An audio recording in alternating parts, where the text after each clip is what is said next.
Controlador contra PLD. Rápidamente vamos a ver recordar qué son. Bueno, en un microcontrolador, recordemos que es un circuito integrado programable que contiene todos los componentes necesarios para controlar el funcionamiento de una tarea determinada.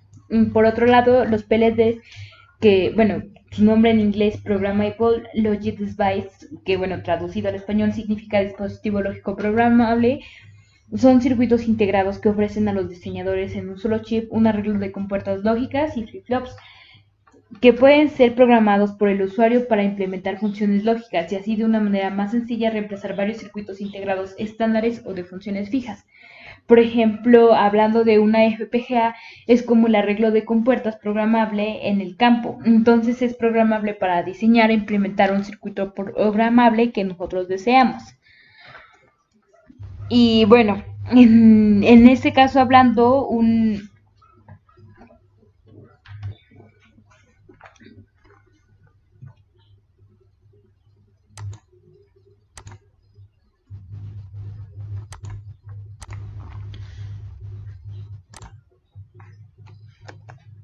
ok, veamos que los microcontroladores trabajan de forma secuencial.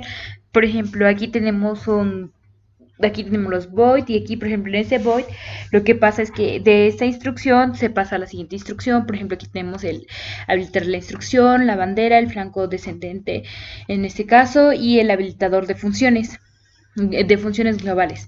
Y bueno, cuando esto pasa, se pasa a la siguiente, por ejemplo, se pasa al while y cuando termina todo este proceso se vuelve a repetir. Bueno, y eso como se va programando, pues es de forma secuencial o consecutiva. En el caso por ejemplo, una FPGA, lo que pasa es que, bueno, aquí obviamente tenemos sus instrucciones, en la identidad donde ponemos los puertos de entrada y salida y aquí tenemos la forma, como vemos que eso se puede programar de forma paralela en diferencia a los microcontroladores, por ejemplo. En todas las salidas nos pueden dar sus resultados simultáneamente. Y caso contrario al del microcontrolador que nos va a ir dando de forma secuencial primero el resultado de una salida y después de la otra y así sucesivamente. Y en esta pues no necesariamente tiene que ser así. Por ejemplo, en esta lo que podemos hacer es poner, por ejemplo, un sumando, podemos poner un flip-flop y después por otro lado podemos poner un mouse y todas las salidas nos van a salir al mismo tiempo y todo lo va a estar trabajando de manera simultánea, porque eso pues puede trabajar de forma paralela y pues como ya dije, todos los resultados pueden salir, o sea, todos los resultados de la salida pueden salir al mismo tiempo y eso por tanto adquiere mayor velocidad. Bueno, aquí tenemos una tabla comparativa de los microcontroladores versus los PLDs. Aquí tenemos que el microcontrolador viene definido por el hardware y en los PLD es programable para diseñar e implementar el circuito que deseemos. Aquí algo importante es que, por ejemplo, hablando, nosotros en el FPGA, por ejemplo, podemos diseñar, como ya habíamos dicho, diseñar o implementar el circuito que deseamos. Y esa puede ser, bueno, es la primera diferencia que nosotros podemos diseñar, por ejemplo, el lugar, el BCD, el timer, el PWM o lo que nosotros deseamos y tenemos esa flexibilidad de que también podemos ir estableciéndolo de la forma que nosotros queramos. Por ejemplo, en el microcontrolador es diferente porque aquí el tiempo ya en el microcontrolador ya viene definido cómo vamos a trabajar, viene definido cuánto es el timer, de cuánto es el PMW, etcétera, etcétera. En otro punto tenemos que es más rápido en cuestión de tiempo, ya que está listo para trabajar. Como hablábamos, pues ya tiene predefinido todo lo que es la parte del hardware y en el caso contrario de un PLD tenemos que diseñar toda la estructura para que haga la función. Otra cosa que tenemos es que se programa de forma secuencial, que ya lo había más o menos explicado anteriormente. en que se cumple una función y pasa a la otra y así hasta que nos dé el resultado de la salida secuencialmente y pues en este caso ya vimos que pues no, se puede programar de forma paralela. Podemos poner varias operaciones y pues nos las va a, a ejecutar al mismo tiempo, simultáneamente y más rápidamente. Aquí tenemos que esto es, ¿cómo se llama? Que que este puede ser reconfigurado varias veces, o sea que podemos volver a diseñar ya sea que el mismo circuito que hayamos implementado una vez o podemos cambiarlo, reconfigurarlo. Tenemos también en los PLD la reconfiguración de espacio en las tarjetas de circuito impreso. Y, y que el microcontrolador, los lenguajes para los microcontroladores son el ensamblador, el BASIC y el C. Y en el caso de los PLDs tenemos el lenguaje del VHDL y el Verilog. Y también tenemos que nosotros vamos a estar programando o haciendo firmware y en el caso de los PLD vamos a estar haciendo lo que viene siendo el hardware. Y por ejemplo, otra cosa que es de las ventajas que trae los PLDs respecto a los microcontroladores,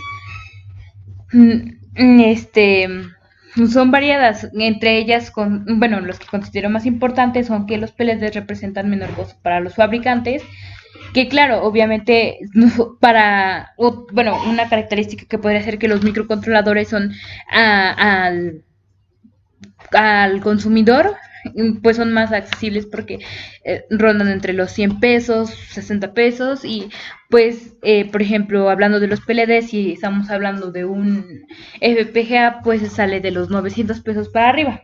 Pero bueno, en cuanto a los PLD, estos representan menor costo para lo que vienen siendo los fabricantes. Pueden reemplazar las funciones de otros dispositivos lógicos. Estos reducen espacio en las tarjetas de circuito impreso, simplifican del alambrado entre unos chips y otros, disminuyen en los requerimientos de potencia, por consiguiente menor consumo de energía, realización de aplicaciones especiales no encontradas en circuitos integrados de funciones fijas, y pueden reflejarse menor costo para el usuario al ver las ventajas de tener menor cantidad de circuitos integrados, por consiguiente procesos de ensamblado más rápidos, menor probabilidad que puedan ocurrir en fallas, así como menores procedimientos en la detección de fallas que estas presenten. Y hablando de que las ventajas de que pueden ocupar pues ya menos cosas, por ejemplo, que en el FPGA MIBA 2, ya en algunos FPGA o lo que se tiene es que, por ejemplo, utilizan inclusive temporizadores y otras cosas que el FPGA pues ya lo tiene incluido como tal en la tarjeta. Y bueno, también algunas de las aplicaciones que tenemos en las PLDs son los conversores de código, por ejemplo, de binario a Gray o viceversa, o conversores de binario a 7 segmentos, o verificadores de paridad y chequeo de errores, distintos tipos de controladores y registros, o controladores de memoria, ES para microprocesadores, tablas predefinidas, que estamos hablando de las GLUT. Respecto a las aplicaciones de los microcontroladores, pueden ser, son más bien que cada vez existen más productos que incorporan un microcontrolador con el fin de aumentar sustancialmente sus prestaciones, reduciendo obviamente su tamaño y su costo, mejorando su fiabilidad y disminuir el consumo. Algunos fabricantes de microcontroladores superan el 1.000.000 de unidades en un modelo determinado, producidas en una semana. Este dato puede darnos una idea de la masiva utilización de estos componentes, por supuesto, incluyendo algo muy importante que ya hemos dicho sobre el costo, que un microcontrolador pues no es tan caro y puede ser realmente útil para lo que queramos, que tal vez no es algo tan grande sin necesidad de adquirir algo tan caro y que por supuesto no solo sirve para a lo mejor una función pequeña que queramos utilizar. Y bueno, entonces, así precisamente por eso Entonces es como que los microcontroladores están siendo empleados en multitudes de sistemas presentes en la vida diaria. Esos pueden ser, por ejemplo, juguetes, hornos de microondas, frigoríficos, televisores, computadoras, impresoras, modems, el sistema de arranque de un coche, no sé, u otras aplicaciones como instrumentación electrónica, control de sistemas de una nave espacial, por ejemplo, y pues alguna aplicación típica es que podría emplear varios microcontroladores para controlar pequeñas partes del sistema. Esos pequeños controladores podrían comunicarse entre ellos y con un procesador central, probablemente más potente, por supuesto, para compartir la información y coordinar sus acciones, como de hecho ocurre habitualmente en cualquier computadora.